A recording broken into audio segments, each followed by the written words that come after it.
I'm Nicole, 32 years old, and a certified accountant. Never in my most vivid nightmares did I ever expect to open my mailbox and find court papers filed by my own parents, all because I bought a house. After 12 years of relentless work, surviving on ramen noodles, and saving every penny, my reward was a lawsuit from the very people who raised me. Our relationship was always complicated when it came to money, but this was something entirely different.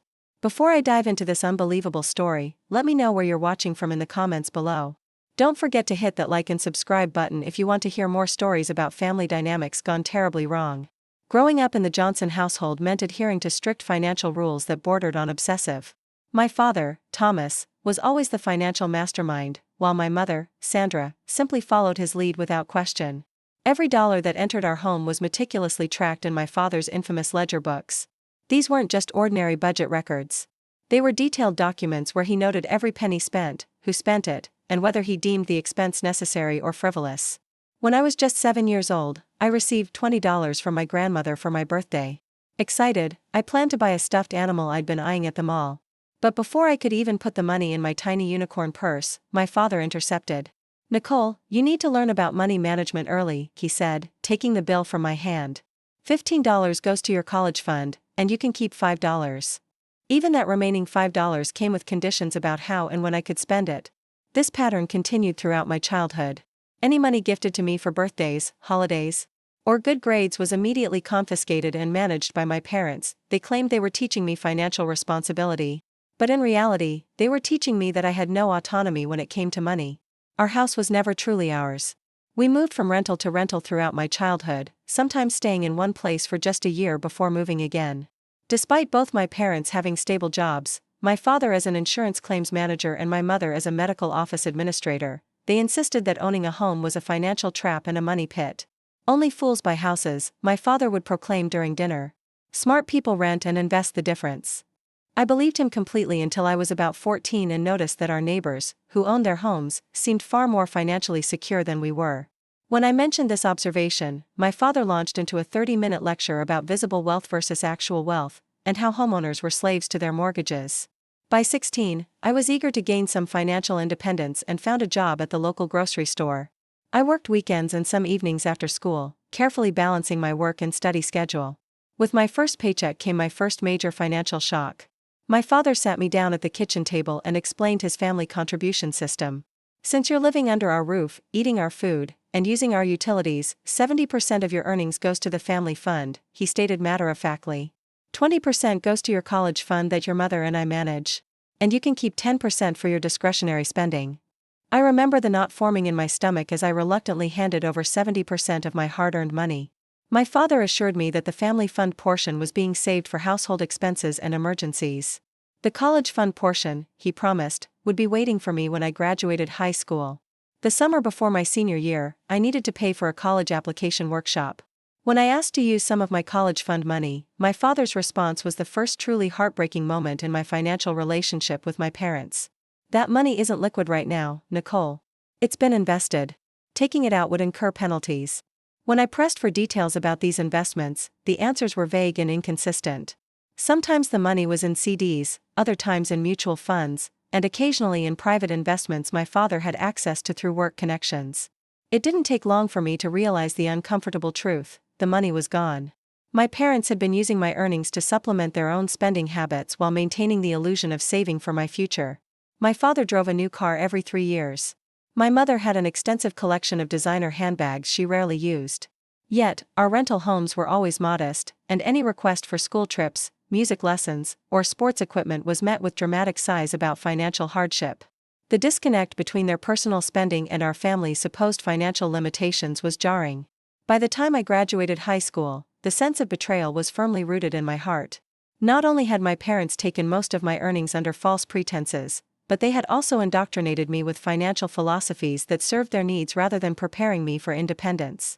The money that was supposedly being saved for my education had vanished into the abyss of their personal expenses. And I was left facing the prospect of college with empty pockets and a deeply damaged sense of trust. When college acceptance letters arrived, my parents had very specific ideas about my future. My father insisted I pursue law, claiming it was the most financially prudent career path. "Lawyers always have job security," he'd say, "and the return on investment for law school is unmatched." But I had discovered a passion and aptitude for numbers during high school, particularly in my accounting classes. The orderly nature of balancing books and the ethical framework of proper financial management appealed to me in ways my father's secretive money habits never did. When I announced my intention to major in accounting, the household temperature dropped by 20 degrees. Accountants are just glorified bookkeepers, my father scoffed. You'll waste your potential and cap your earnings. Despite his disapproval, I enrolled at State University with a major in accounting. My parents' response was swift and definitive: if I wouldn't follow their career advice, they wouldn't provide financial support. I wasn't entirely surprised given their track record with my own money, but the reality of funding college entirely on my own was daunting. The financial aid office became my second home that first semester. I applied for every scholarship, grant, and work-study opportunity available. My course schedule was arranged around my work hours, not the other way around. Mornings were for classes, afternoons for the university bookstore work-study job, evenings for the campus call center, and late nights for a local 24-hour diner on weekends. Sleep became a luxury I couldn't often afford. My first semester living arrangements were equally humble. The cheapest housing option was a triple room in the oldest dormitory on campus. My roommates were Katie, a nursing student from Colorado, and Jasmine, who dropped out after 6 weeks. Katie quickly became more than just a roommate. She was my first real friend who understood my situation without judgment. My parents saved for my brother's education. But not mine, she confided one night as we both studied under desk lamps at 2 a.m. and they said nursing was a waste for a woman who would just get married and have babies. Anyway, Katie and I formed a bond of solidarity in our shared experience of parental financial abandonment. We split bulk food purchases, shared textbooks when possible, and covered for each other when work shifts conflicted with important lectures. We became experts at stretching ramen noodles into something resembling a balanced meal, adding frozen vegetables and eggs when we could afford them. My professor Anthony Wilson, who taught intermediate accounting, took notice of my consistent top performance despite my obvious exhaustion. After class one day, he invited me to his office hours. "You have a natural talent for this field," he said. "But you're running yourself into the ground. Have you considered applying for the accounting department's merit scholarship?" I hadn't known such a specific scholarship existed. Professor Wilson not only helped me apply but also wrote a glowing recommendation. The scholarship covered half my tuition for the remaining years, allowing me to drop one of my 3 jobs and occasionally sleep more than 4 hours a night. More importantly, Professor Wilson became my mentor in ways that transcended academics. He taught me practical financial wisdom that contradicted much of what my parents had instilled in me. Where my father claimed credit was always bad, Professor Wilson explained the responsible use of credit to build a financial history. Where my parents insisted homeownership was for fools, he shared how his modest home had appreciated and provided stability during economic downturns. Financial security isn't about following rigid rules, he explained. It's about making informed choices that align with your values and long-term goals. This concept was revolutionary to me. The idea that money could be a tool for creating the life I wanted, rather than a scarce resource to be hoarded and controlled, shifted my entire perspective. I began studying personal finance alongside my accounting coursework, devouring books on investment strategies and wealth building. My newfound financial knowledge led to increasing conflicts with my parents during holiday visits. When I mentioned opening a Roth IRA with my small savings from my reduced work schedule, my father dismissed it as gambling in the rigged stock market. When I shared Professor Wilson's insights about building credit responsibly, my mother warned me I was being brainwashed by banking propaganda. The final breaking point came during spring break of junior year. I had stayed on campus to work extra shifts, and my parents made a surprise visit. What they really wanted was access to my bank accounts. "We're concerned about your financial decisions," my father explained, sliding a form across the table at the campus coffee shop. "We want to be added as authorized users on your accounts to monitor your spending and savings." I stared at the form in disbelief. "I'm 20 years old. I'm supporting myself entirely. Why would you need access to my accounts?" "Because you're making naive choices based on textbook theories," he replied. "You need real-world guidance." Second year brought a critical turning point in my financial education. When I refused, my mother began crying, claiming my financial rebellion was tearing the family apart. My father suggested my independence was a sign of selfishness and ingratitude. I held firm, and they left campus without speaking to me for the next 3 months. That summer, instead of returning home, I subleased a cheap apartment with Katie and worked full-time at an accounting internship that Professor Wilson had helped me secure. For the first time, I began seriously contemplating a future where I owned my own home, directly contradicting everything my parents had taught me about property ownership being a trap. The seed of this dream took root, and I began researching mortgage requirements and saving strategies while completing my degree. By graduation, I had managed not only to survive financially on my own but also to build a small emergency fund and retirement account. I had secured a position at a respected accounting firm, and my relationship with my parents had settled into a distant one, where we avoided discussing money entirely. I didn't realize then that this uneasy peace was merely the calm before the storm. My entry-level position at Harrington and Associates came with a starting salary that seemed astronomical compared to my college earnings.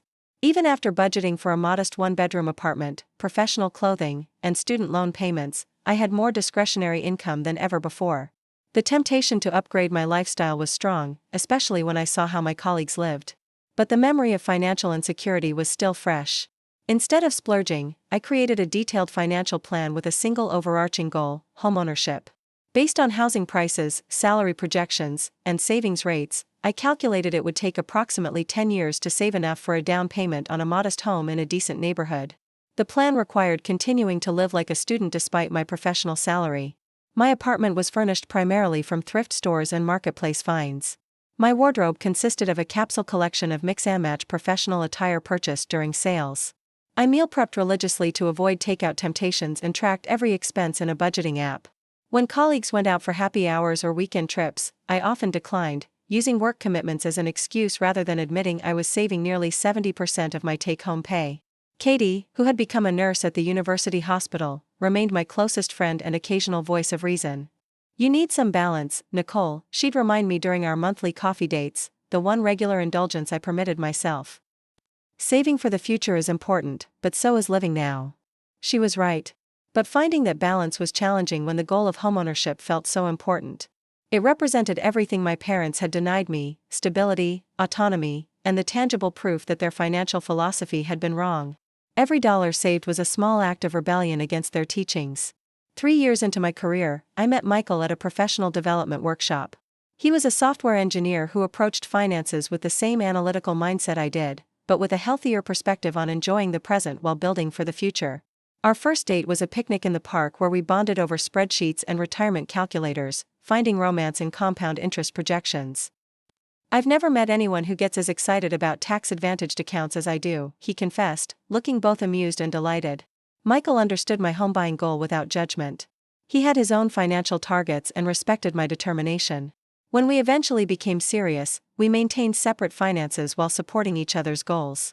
He helped me find small ways to enjoy life without derailing my savings plan, like hiking trips instead of expensive vacations and home-cooked special dinners instead of fine dining. My career progressed steadily with promotions every few years. Each salary increase went directly to my house fund rather than lifestyle inflation. By year 6, I had been promoted to senior accountant with a corresponding pay bump that accelerated my timeline. My relationship with Michael deepened, though we chose not to move in together since my extreme saving habits would have imposed unfair restrictions on his lifestyle. Meanwhile, my relationship with my parents entered a new and troubling phase. After years of minimal contact, they suddenly began calling more frequently. The reason became clear during a holiday visit: they wanted money. "We're having some temporary cash flow problems," my father explained over dinner at their rental home, notably more upscale than any we'd lived in during my childhood. "Just a bridge loan until some investments mature, $20,000 would cover it." The request stunned me. Not only was it a significant amount, but there was no acknowledgement of the irony in asking me for financial help after years of controlling and mismanaging my money.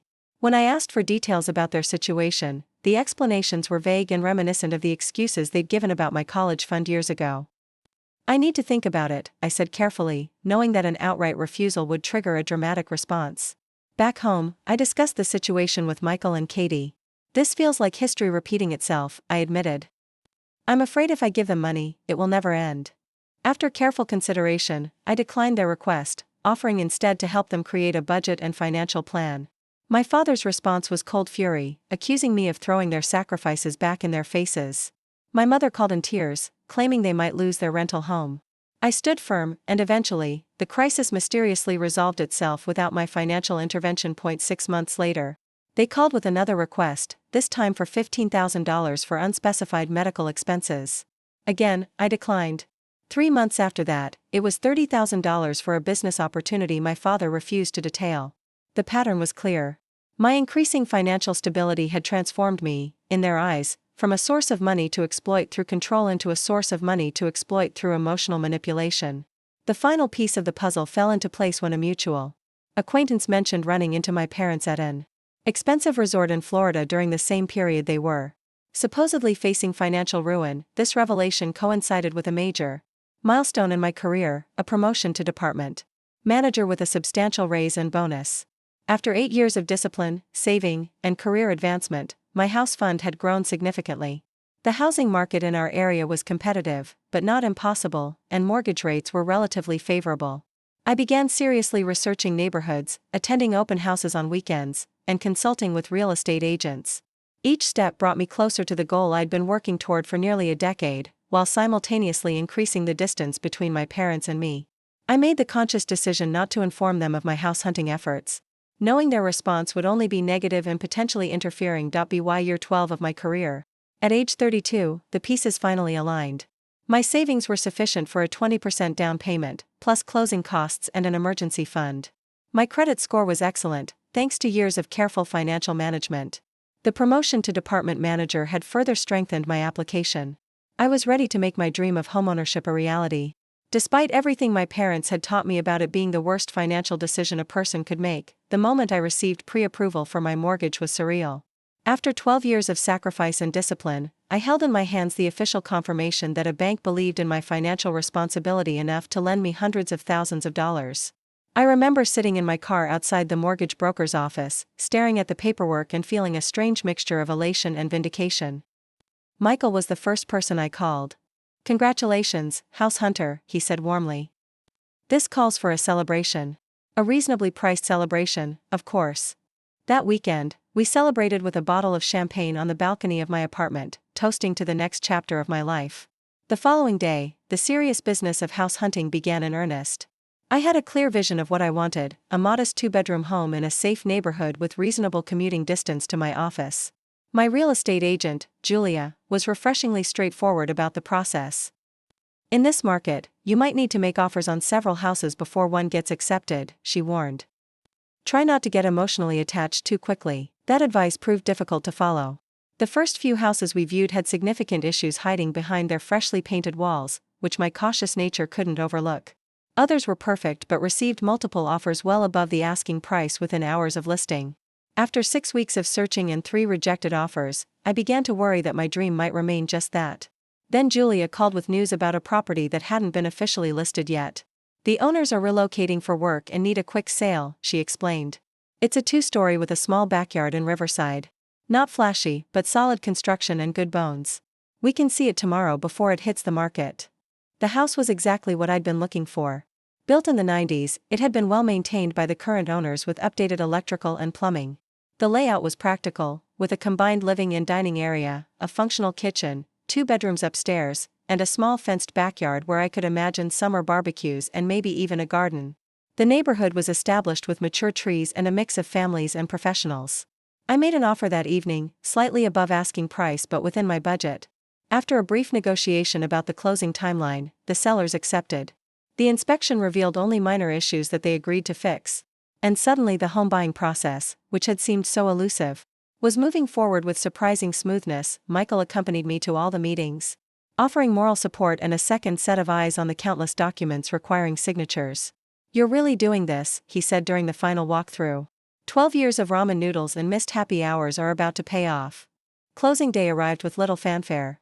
I signed my name dozens of times, paid the down payment and closing costs that represented years of disciplined saving, and received the keys to my first home. As we walked through the empty rooms that afternoon, I felt a profound sense of accomplishment and peace. This space was mine, earned through my own efforts. Despite every obstacle, throughout the entire process, I had deliberately avoided mentioning anything about the house to my parents. Our contact had become infrequent after their third attempt to borrow money, limited to occasional holiday texts and brief surface-level phone conversations on birthdays. I had no intention of giving them ammunition to criticize or undermine this achievement. The universe, however, had other plans. 2 weeks after moving in, while I was still surrounded by boxes and figuring out which light switches controlled which fixtures, my phone rang with my mother's number. "Nicole," she began, without preamble, her voice tight with barely controlled emotion. "We just had the most interesting conversation with Barbara Thompson." My stomach dropped. Barbara Thompson was the mother of my high school classmate, Amanda, and lived 3 streets over from my new house. In our small city, such coincidences weren't uncommon. She mentioned running into you at the hardware store, my mother continued. She congratulated us on your new house in Riverside. Imagine our surprise to hear about such a major life decision from a woman we barely know. I took a deep breath, trying to formulate a response that wouldn't escalate the situation. I was planning to tell you once I was settled, I lied, knowing they would have tried to talk me out of the purchase had I mentioned it earlier. Well, we'll be there in 30 minutes, my father interjected, apparently on speakerphone. Text us the address. The call ended before I could object. Those 30 minutes were a blur of anxiety and hurried cleaning. Michael offered to stay for moral support, but I knew his presence would only complicate an already volatile situation. I need to handle this myself, I told him. But keep your phone on. My parents arrived exactly 30 minutes later, my father's silver SUV pulling into my new driveway with deliberate slowness. They examined the exterior of the house with critical eyes before ringing the doorbell as if they were visiting a stranger rather than their daughter. The moment they stepped inside, the interrogation began. My father paced the living room, firing questions about purchase price, interest rate, and property taxes. My mother moved through the rooms with an expression of barely concealed disapproval, running her finger along surfaces as if checking for dust and making small huffing sounds at my modest furniture. I can't believe you did this without consulting us, my father finally said, his voice rising. After everything we taught you about the financial trap of homeownership, this is exactly the kind of impulsive decision we tried to protect you from. Impulsive? I echoed in disbelief. I've been saving for this for 12 years. I've researched the market for 3 years. I put 20% down and got a fixed-rate mortgage well within my budget. You've been planning this behind our backs for years. My mother's voice was wounded, as if I'd been plotting something criminal rather than a standard adult milestone. I didn't tell you because I knew this would be your reaction, I said, gesturing to their angry expressions. I'm 32 years old.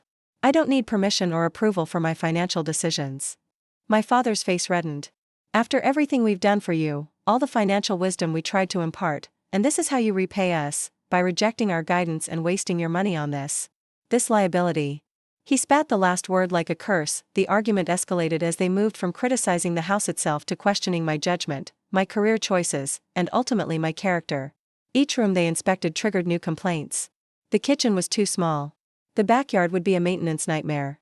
The neighborhood was either going downhill or pretentiously overpriced, depending on which parent was speaking. The final blow came when we reached the second bedroom, which I had set up as a home office. My father stared at my organized desk and bookshelves with narrowed eyes. You've done well for yourself, he said, his tone shifting suddenly. This career we didn't want for you has clearly been profitable. And now you have assets. The way he emphasized the last word sent a chill down my spine. I think it's time you showed some gratitude for the sacrifices we made raising you, he continued. We invested everything in your future, and now that investment should provide returns. I stared at him in shock. What exactly are you suggesting? We're your parents, Nicole. We're entitled to share in your success. We estimate that raising you cost approximately $400,000. Now that you're acquiring valuable property, it's time to discuss repayment. The conversation descended into threats and ultimatums. They wanted me to either sell the house and give them half the proceeds or take out a home equity loan to repay my debt to them. When I refused both options, my father delivered the threat that would change everything. If you won't acknowledge your financial obligations to us voluntarily, we have other options.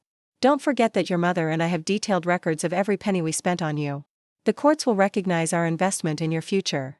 They left with a final warning. I had 1 week to do the right thing before they would take legal action. As their car pulled away, I stood in the doorway of my new home. The achievement that represented years of hard work now tainted by their toxic entitlement. I didn't know then that they were entirely serious about their threat, or how soon I would find myself facing them, not just across my living room, but across a courtroom, exactly 8 days after my parents' ultimatum. A courier delivered an envelope that would turn my world upside down. The official court summons felt heavy in my hands. The formal legal language stating that Thomas and Sandra Johnson were suing their daughter Nicole Johnson for financial compensation related to parental investment and unjust enrichment. I sat on my front steps for nearly an hour, the papers trembling in my hands, trying to comprehend the reality that my own parents were actually taking me to court over buying a house. The lawsuit claimed they were entitled to 50% of my home's value as return on investment for financial and emotional support provided during my formative years. They were asking the court to either force the sale of my home or require me to pay them half its appraised value. The legal complaint included a detailed accounting of alleged expenses: food, clothing, shelter, education, medical care, transportation, extracurricular activities, and even an assigned monetary value for emotional labor and life guidance. Each category had estimated monthly costs multiplied by 18 years, with compound interest applied.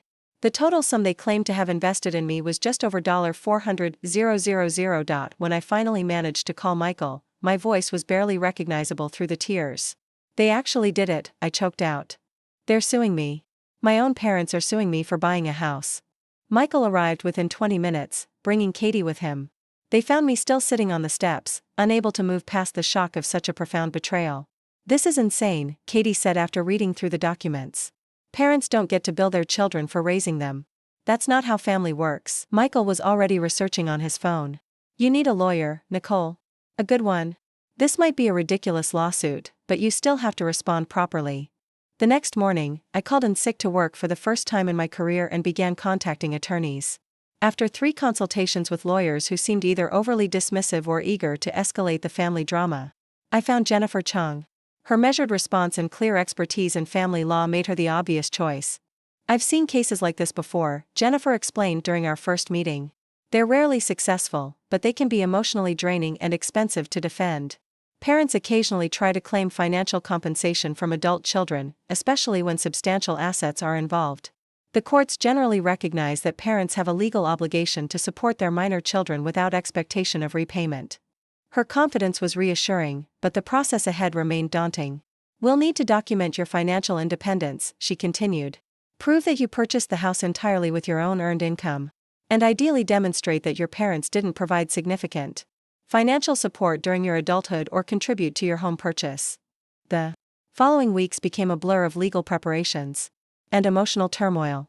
I took a week of personal leave from work to gather documentation: tax returns from my college jobs, scholarship and financial aid records, bank statements showing my disciplined saving pattern, and mortgage application materials proving I had no co-signers or financial assistance with the down payment. My boss, Alan, was surprisingly understanding when I briefly explained the situation. "Family financial disputes can be uglier than divorces," he said with a sympathetic wince. "Take whatever time you need and let me know if you need me to testify about your earnings and work history." My colleagues stepped up to cover my projects during my absences, offering support in ways that highlighted the contrast between chosen family and biological ties. Michael spent evenings helping me organize documentation and weekends distracting me from the looming court date with hikes and simple pleasures that required no financial outlay. Katie, now working night shifts, would come over during her days off to help sort through old financial records and provide emotional support. "Your parents' behavior says everything about them and nothing about you," she reminded me regularly. "This isn't your fault." Despite this support network, the psychological toll mounted. I began experiencing anxiety symptoms, insomnia, loss of appetite, and difficulty concentrating at work. The home I had worked so hard to obtain no longer felt like the sanctuary I had envisioned. Each creak and settling sound in the night became my parents' footsteps coming to take away what I had earned. At Jennifer's recommendation, I began seeing Dr. Patel, a therapist specializing in family trauma. Our sessions revealed patterns I had normalized but were actually deeply dysfunctional. "What you're describing is financial abuse," she explained during our second session. "Your parents' control of your earnings as a minor, their attempts to monitor your accounts as an adult, and now this lawsuit all reflect a pattern of using money as a tool for control rather than respecting your autonomy." This framework helped me understand my parents' behavior, but it didn't lessen the pain of their betrayal. The lawsuit felt like the final confirmation that they viewed me not as a daughter to love, but as an investment to exploit. Nights were the hardest when defenses weakened and doubts crept in. Had I been ungrateful? Did I truly owe them something for raising me? Was there some moral debt beyond legal obligations? Dr. Patel helped me work through these questions, distinguishing between genuine gratitude and obligatory compliance, between healthy family interdependence and toxic entitlement. "Children don't ask to be born," she reminded me. "Parents choose to have children and are legally obligated to provide for them until adulthood. Love should be unconditional, not an invoice to be paid." As the court date approached, my anxiety peaked. Jennifer was confident in our legal position but warned me about the emotional aspects of the proceeding. "They'll likely make claims that feel personally attacking. Remember that the court is concerned with legal facts, not emotional appeals. Try to remain factual and calm, no matter what they say." The night before the hearing, I sat in my backyard, watching the sunset paint the sky in shades of pink and gold. This small patch of earth represented everything I had worked for, every sacrifice I had made, every extra shift I had taken, every social event I had declined. It was more than property. It was the physical manifestation of my independence from the financial manipulation I had endured since childhood. As darkness fell, I made a promise to myself. Regardless of the court's decision, I would no longer allow my parents' distorted relationship with money to dictate my worth or happiness. Their lawsuit had severed the remaining threads of our relationship, but perhaps that clean break was necessary for my healing to truly begin. Tomorrow would determine whether I kept my home. But today I had already reclaimed my sense of self-worth from their toxic grasp. The county courthouse was an imposing structure of granite and marble, its formal architecture a physical reminder of the serious nature of legal proceedings. I arrived 90 minutes early, at Jennifer's recommendation, dressed in a conservative navy suit that projected professionalism and stability. Michael and Katie sat in the gallery for moral support, while my parents and their attorney occupied the opposite side of the courtroom, pointedly avoiding eye contact. My father wore his court suit, the same one he wore to funerals and other somber occasions. My mother had chosen a subdued floral dress that made her appear more vulnerable and maternal than her usual style. Their presentation was clearly calculated to reinforce their narrative as sacrificing parents wronged by an ungrateful daughter. Judge Harriet Morales, a woman in her 60s with silver-streaked hair and penetrating eyes, called the court to order precisely on time.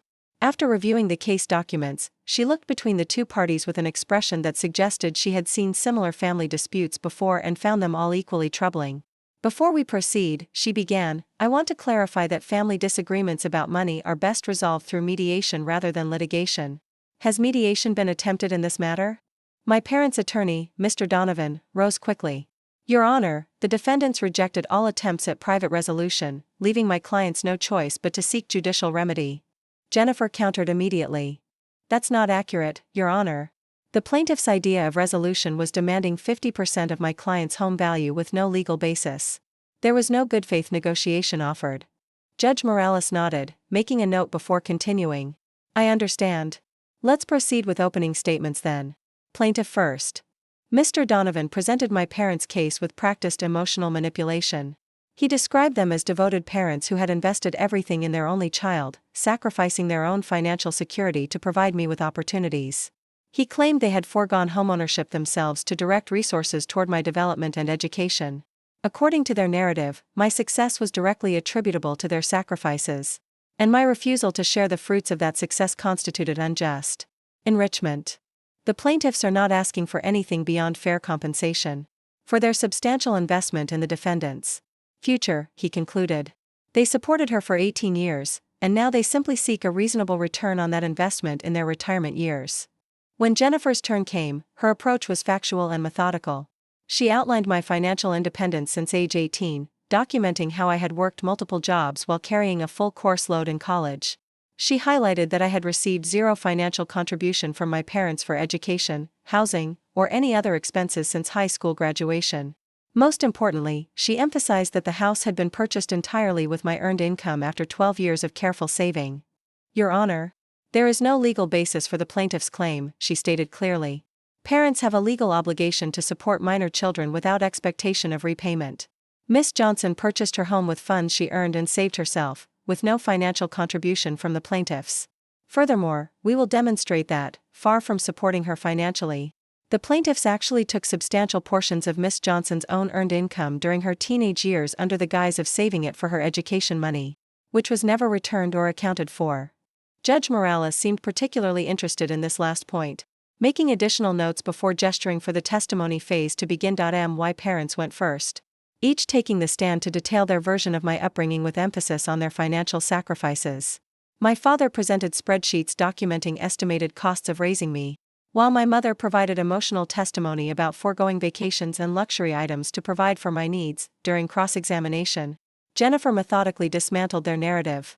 She questioned my father about the 70% family contribution he had required from my teenage earnings, asking where those funds had gone and why they had never been returned. She pressed my mother about their frequent vacations and her designer handbag collection, which contradicted their claims of financial hardship. Most effectively, she had them confirm that they had provided zero financial support for my college education, despite claiming it as part of their investment. When my turn came to testify, Jennifer guided me through my financial journey. I described working multiple jobs throughout college while maintaining a high GPA, the scholarships and financial aid I had secured independently, and the disciplined saving regimen I had followed for 12 years to afford my home. I provided bank statements showing regular deposits from legitimate employers and the gradual growth of my savings through consistent contributions rather than large gifts or windfalls. The most powerful testimony, however, came from unexpected allies. Professor Anthony Wilson had traveled 3 hours to appear as a character witness, testifying about my academic excellence despite working multiple jobs and confirming that I had received no parental financial support during college. Nicole was one of my most dedicated students, he stated firmly. She often came to class exhausted from overnight shifts, yet maintained exceptional grades through sheer determination. She mentioned several times that she was entirely self-supporting as her parents believed financial independence was an important life lesson. Mrs. Castillo, my former high school neighbor, testified about observing me leaving for early morning jobs before school and working late evening shifts throughout my teenage years. I would see her waiting for the bus in her grocery store uniform at 5:30 in the morning on weekends, she recalled. Number 16-year-old works those hours unless they have to. The most damaging testimony for my parents' case came from Mr. Peterson, the manager of my high school grocery store job. He had kept meticulous records and remembered me specifically because of an unusual situation. Nicole's father came to me asking that we direct deposit her checks to an account he controlled. Mr. Peterson explained. I refused, as it's company policy to pay minor employees directly unless legally required otherwise. He was quite insistent about having control over her earnings. As the testimony continued, Judge Morales's expression grew increasingly concerned when hearing about my parents' financial control tactics. The turning point came during redirect examination of my father, when Jennifer asked about specific investments made with my college fund. You testified earlier that you invested Nicole's college fund for her benefit, Jennifer began. Can you provide documentation of these investments and their current value? My father shifted uncomfortably. Those records would be difficult to locate after so many years. Did you maintain separate accounts for these funds, or were they commingled with your personal finances? We maintained a unified investment approach for efficiency. So, you deposited Nicole's earnings into your own accounts for management purposes? Yes. And when Nicole needed this money for college, you told her it was unavailable. Where exactly were these funds at that time? My father's composure finally cracked. We had household expenses. We provided for her for 18 years. That money was compensation for all we'd invested in her. The courtroom fell silent at this outburst. Judge Morales leaned forward, her expression stern. Mr. Johnson, are you testifying that you appropriated your daughter's earnings for your own use while telling her you were saving them for her education? My father's subsequent attempt to backpedal only worsened his position. By the time Jennifer finished her questioning, the true nature of my parents' financial relationship with me was painfully clear to everyone in the courtroom. After a brief recess, Judge Morales delivered her ruling with barely contained disapproval. The court finds no legal basis for the plaintiff's claim of entitlement to the defendant's property. Parents have a legal obligation to support minor children without expectation of financial return. The evidence clearly shows that Miss Johnson purchased her home with funds she earned independently, without contribution from the plaintiffs. She continued with a pointed addendum. Furthermore, the evidence suggests the plaintiffs may have inappropriately converted the defendant's teenage earnings to their own use under false pretenses. While that matter is beyond the scope of today's proceedings, the court notes that Miss Johnson would likely have grounds for her own claim regarding those funds should she choose to pursue it. The case was dismissed with prejudice, meaning my parents could not refile the same claim. Judge Morales also took the unusual step of ordering my parents to pay my legal fees, citing the frivolous and vexatious nature of their lawsuit. As the courtroom began to empty, I remained seated, overcome with conflicting emotions. The legal victory felt hollow against the finality of the family rupture it represented. My parents left without speaking to me, my father's face rigid with anger, my mother refusing to meet my eyes. I had won the case and kept my home, but lost any possibility of reconciliation with the people who should have been celebrating my achievement rather than trying to claim it as their own. As Jennifer packed her briefcase, she offered a perspective that would help shape my path forward. Family should lift you up, not tear you down. Sometimes the healthiest family is the one you choose, not the one you're born into. Looking at Michael and Katie waiting supportively by the door, I realized the truth in her words. The family that had truly supported me wasn't the one suing me for my achievements, but the one celebrating them. The days following the court case were a storm of contradictory emotions. Relief that my home remained securely mine warred with grief over the final destruction of my family relationships. Vindication at the judge's ruling competed with lingering doubts about whether I could have somehow prevented this outcome. The legal battle was over, but the emotional aftermath had just begun. The first week, I threw myself into physical labor around the house, painting walls and assembling furniture until exhaustion forced me to sleep.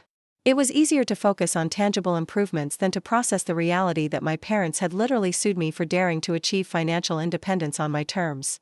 Each improvement to the house became both an act of defiance and healing, a statement that this space was mine despite their attempts to claim it.